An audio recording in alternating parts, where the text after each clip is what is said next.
que les comunique, o en todo caso también podría escribir al WhatsApp del curso, ¿no? Para que coordinemos un día. Yo les voy a decir qué días tengo tiempo, son los miércoles, y ustedes están en la mañana, el miércoles por la tarde. Mañana puede ser, o para la siguiente semana, ¿no? Pero el resto de días tengo clases, así en la mañana, en la tarde, y también tengo otras actividades que implican hacer informes, ¿no? Pero en eso quedamos, ¿ya? Si mañana quedamos, mañana estarían de acuerdo para que mañana por la tarde eh, coordinemos a partir de las 3. ¿Les parece bien, jóvenes? Sí. Ya. Ya, muy bien. Entonces aquí también me están diciendo, sí, ya, mañana a las 3 de la tarde entonces mando eh, un link, ¿ya? Los miércoles nada más podría tener un poco más de tiempo que otros días, porque tengo clases. Tengo clases, tengo que estar ahí el día, inclusive videos falta en incorporar en nuestra aula, pero como todos asisten casi, nadie me ha pedido un video adicional, ¿no? O sea, de lo que ya había pasado. Bueno, en eso quedamos mañana a las 3. Te envío el link para orientarles y ahí traen sus matrices de consistencia y de acuerdo al orden vamos a ir viendo. Para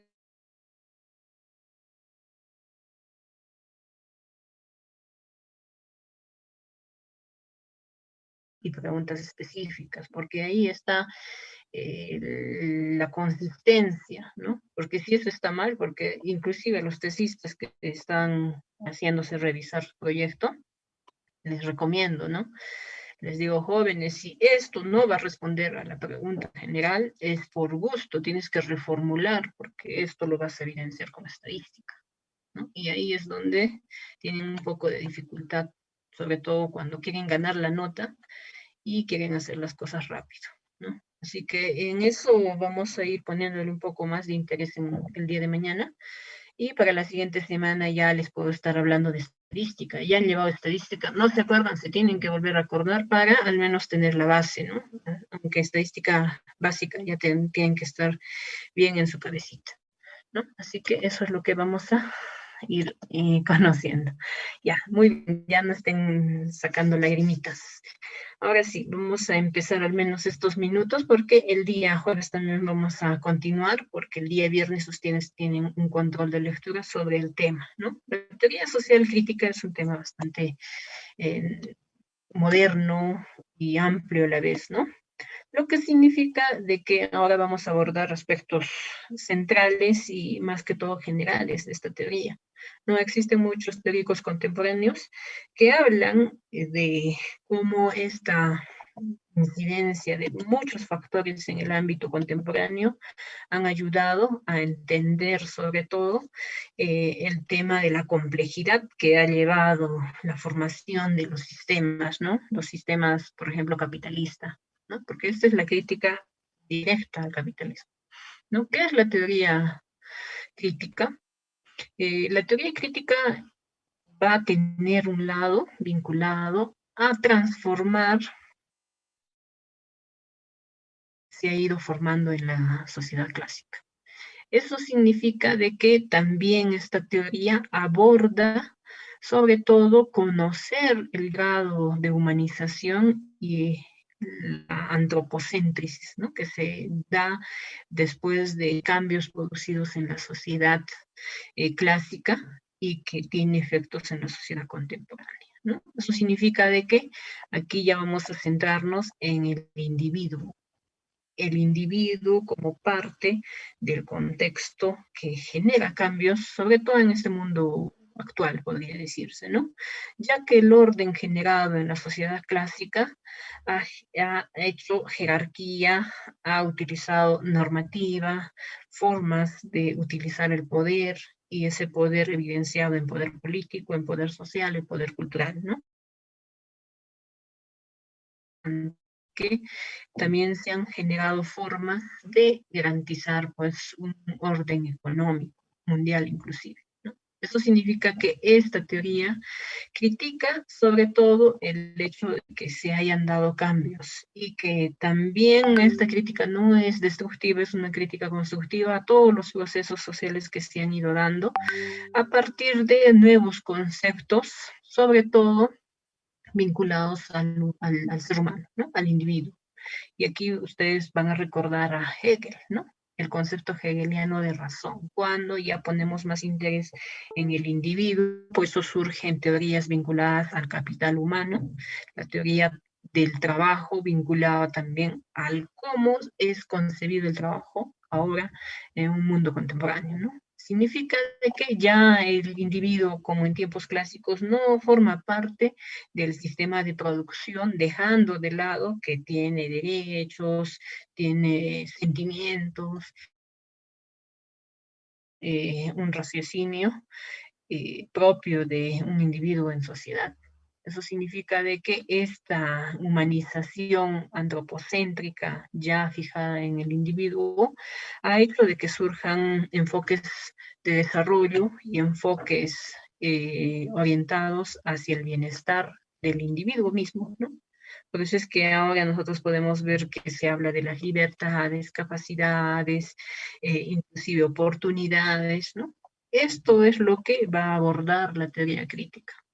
Asume como propia la distinción entre la razón y el entendimiento, ¿no? Y entiende que la razón lleva las determinaciones conceptuales finitas del entendimiento hacia su auténtica verdad en una unidad superior, ¿no? Por eso es que esta teoría, les mencioné, va de la mano con la elección racional, ¿no? La teoría de juegos y la elección racional clásica que ustedes han podido, ¿no?, estudiar en el curso de teoría clásica, significa de que nosotros actuamos en relación hacia una elaboración de un pensamiento, ¿no?, que lo conocemos como razón, y que esa razón nos ayuda a generar acciones propias, muchas de ellas a las condiciones del entorno y algunas de ellas por impulso o por instinto de sobrevivencia, ¿no?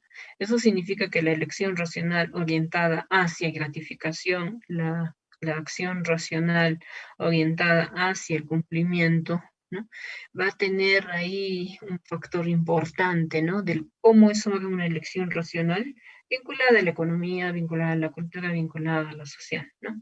Ahí hay varios factores que nos ayudan a entender también el tema de la razón. Y finalmente, aquí se menciona, la teoría crítica es la reflexión filosófica o racional de la actualidad. A ver, tiene sonido, ¿no? ¿Por qué? Porque esta teoría pone el acento en los efectos negativos que tiene la modernidad, ¿no? Llama la atención mucho de todo lo que hemos ido sembrando, podría decirse. El tema de las grandes industrias, de la revolución tecnológica, de la revolución, las revoluciones sociales, ¿no? Hablando, la revolución industrial, ¿cuáles son nuestros efectos y cómo así repercuten en el bienestar del individuo? ¿No? Y cómo hacemos también posible que se formen alianzas internacionales para actuar frente a efectos nocivos como es la contaminación y hacer inclusive, ¿no?, hincapié en podemos ser amistosos con el medio ambiente. Por eso es que también les mencioné el desarrollo sostenible, ¿no?, que se va generando como un ser amigables con la naturaleza, por un lado, ser justos hablando en sociedad, y no nos olvidemos que seamos económicamente rentables económicos, que sí o sí no vamos a desprendernos de la actividad que nos ayuda a sobrevivir, ¿no?, de alguna forma. También esta teoría cuestiona y critica la sociedad actual en la que vivimos, ya que muchos factores, tanto culturales como sociales, van a ser sometidos a cuestionamiento, ¿no? El tema cultural, por ejemplo, vinculado a los valores, la solidaridad, ¿no?, es un factor que se evidencia, que se está perdiendo. Los valores éticos, cuando nosotros estamos ahí hablando que existen índices de corrupción a nivel mundial bastante alarmantes, ¿no? hay cosas que pueden ser percibidas como imposibles de cumplir, ¿no? Que en teoría clásica hemos visto factores vinculados a una orientación social, ¿no? Socialista, comunista, ¿no? Que plantean una visión de sociedad que probablemente en este contexto sea imposible, ¿no? Así que eso también critica y cuestiona mucho, ¿no? Que pretende cambiar la situación actual por una mejor describiendo cuál sería una sociedad ideal. Esta teoría, al igual que esta teoría social crítica, está vinculada al marxismo, ¿no? Y también propone situaciones que pueden ser bastante válidas, ¿no? Pero hay que reconocer, nosotros hemos ido generando espacios y brechas en muchos de esos espacios que son difíciles, ¿no? De sobrellevar. Y una de ellas es comúnmente conocida como pobreza, ¿no? Pobreza, desigualdad, discriminación, racismo. Y todo lo que ha producido es que los medios de comunicación, porque también esta teoría va vinculada a una parte importante, ¿no? El uso de los medios de comunicación masiva. En esta semana también vamos a tocar el tema del funcionalismo, ¿no? El funcionalismo, si realmente son funcionales los medios de comunicación, porque son teorías vinculadas al uso, ¿no? De los medios y que pueden generar un poder político de dominación, ¿no? Hay bastantes libros que hablan sobre todo del marketing político, utilizando espacios de comunicación bastante particulares, ¿no? Y esto también está vinculado a eso, ¿no? Aquí se mencionan las aportaciones de la teoría crítica a este acto en las ciencias sociales, claro, porque se hace un análisis tanto contextual y también histórico de todo lo que se ha ido dando, ¿no? El aporte explicativo a muchos hechos y fenómenos ocurridos en la sociedad. Y hay que tener en cuenta que forman parte de la base para el análisis actual, ¿no? Significa de que en un país se puede explicar la pobreza porque también ha ido generando todo un arraigo histórico, ¿no? Del por qué dejado de todo lo que ha sucedido, ¿no? Pero también hay casos que llaman la atención. Muchos países han pasado por situaciones catastróficas, tanto de fenómenos naturales como también de fenómenos sociales, ¿no? Y me refiero a las guerras, y que han sabido superar las situaciones y ahora son potencias. Así que esto también es importante reconocer. Estas teorías pretenden ser capaces de describir y explicar todo lo relacionado a la sociedad. Y como les decía, no solo es hablar de medios de comunicación, no solo es hablar de la política, no solo es hablar de la economía, también abarca aspectos que son propios, ¿no? A las características individuales de la sociedad. Y me refiero al tema cultural, ¿no? Nosotros somos un país, por ejemplo, Perú se caracteriza por ser un país con una cultura bastante rica, pero que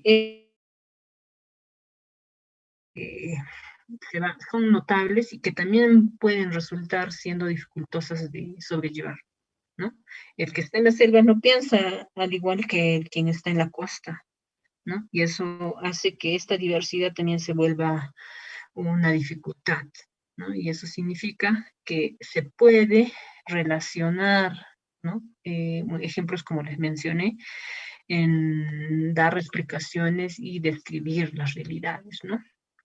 Y finalmente, a diferencia de otras teorías que solo pretenden explicar un solo tipo de hecho, esta teoría crítica, explica todo desde el enfoque que va desde el individuo hasta la sociedad, ¿no? Como les decía, nosotros inmersos en una serie de contextos, sean económicos, sociales, políticos, culturales, inclusive personales, ¿no? Esta teoría nos ayuda desde el enfoque propio de cada uno de sus representantes, ¿no? Hay una escuela inclusive muy conocida, la escuela de Frankfurt, ¿no? Ahí está la teoría tradicional y la teoría crítica. Esta es la pregunta que hago siempre, ¿no? ¿Cuál es la diferencia entre la teoría tradicional y la teoría crítica? Y ustedes me responden, ¿no? Que muchas veces podemos llegar a confundirnos, ¿no? Sin embargo, es casi notable la diferencia, porque en la teoría tradicional Por lo general se basa en aspectos de saber, ¿no? Es una ciencia y que por ser una ciencia tiene un objetivo central, específico, ¿no? En cambio, la teoría crítica de la sociedad contemporánea se basa en algo que es fundamental, la razón crítica ante todo. Se habla de la ideología manipuladora como el totalitarismo que se puede ir dando en muchas sociedades contemporáneas, ¿no? Significa de que también hay una forma de manipular pensamientos y ahí juega un papel importante, ¿no? El cuarto poder que mencionamos, que son los medios de comunicación. Y bueno, aquí también ya se está adelantando solitos, ¿no? Relacionado al positivismo, ¿no? ¿Recuerdan esto en epistemología? La teoría tradicional social va a tener mucha repercusión en cómo explicaba los fenómenos, ¿no? Pero aquí se evidenciaba algo sumamente particular, que era el positivismo. El positivismo, recuerdan que tenía un representante llamado Augusto Comte, ¿no? ¿Y cuál es el aporte del positivismo? De cuantificar y también exponer un método que por muchos de sus representantes positivistas era el más adecuado, ¿no? Y me refiero sobre todo al método científico, ¿no? Pero ahora ya hay una crítica al positivismo porque no solo podemos llegar a cuantificar, pues es que les decía, ¿no? Existe una tendencia a ver también lo intrínseco, lo que no es cuantificable, ¿no? Del individuo. No solo el individuo es parte del sistema de trabajo, también es una persona que requiere, así como han visto en esa variable, compromiso afectivo frente a una organización, ¿no? Lo normativo y lo de continuidad, por lo general lo plantea la sociedad, ¿no? A través de un contrato, a través de una normativa, ¿no? Cuando uno ingresa a laborar al sector público, tiene que pasar por un procedimiento de selección, ¿no? Sin embargo, esto es lo que pone hincapié en la teoría social crítica, ya deja de lado toda la normativa, o mejor dicho, el marco positivista, que solo trataba de poner límites, ¿no? La explicación, sobre todo del individuo y la sociedad, ¿no? Así que eso es un aporte también de la teoría social crítica. Y bueno, ya es las 12, jóvenes. Así que aquí ya finalmente esto lo vamos a culminar el día